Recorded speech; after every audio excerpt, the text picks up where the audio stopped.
Hello, we are here at Déri Museum about to interview Attila Kirai. There's going to be an exposition and a workshop on traditional Japanese toys. Let's go play!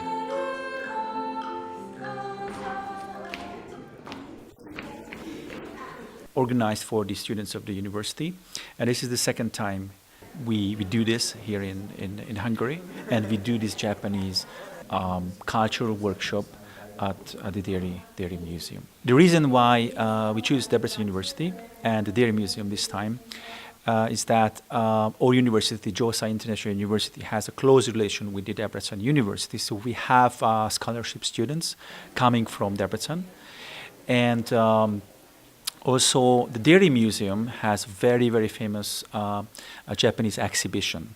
We are focusing not only on an academic program, but also we are trying to do a cultural program. The students can actually speak about the Japanese culture to local peoples.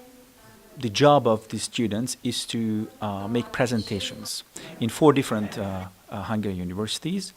They have to find connections with the Tokyo Olympics and the Japanese culture, traditional culture and modern culture. We want to make known the Japanese traditional toys and games all over the world.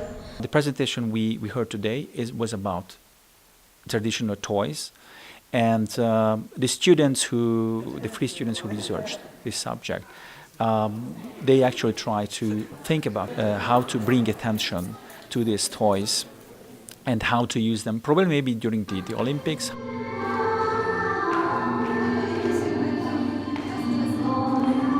What makes this program, this study tour, interesting is that we are constantly looking for links and relations with local people, and we are trying to make connections between the students and the local people, so not just only in the academic world. Thank you for your attention.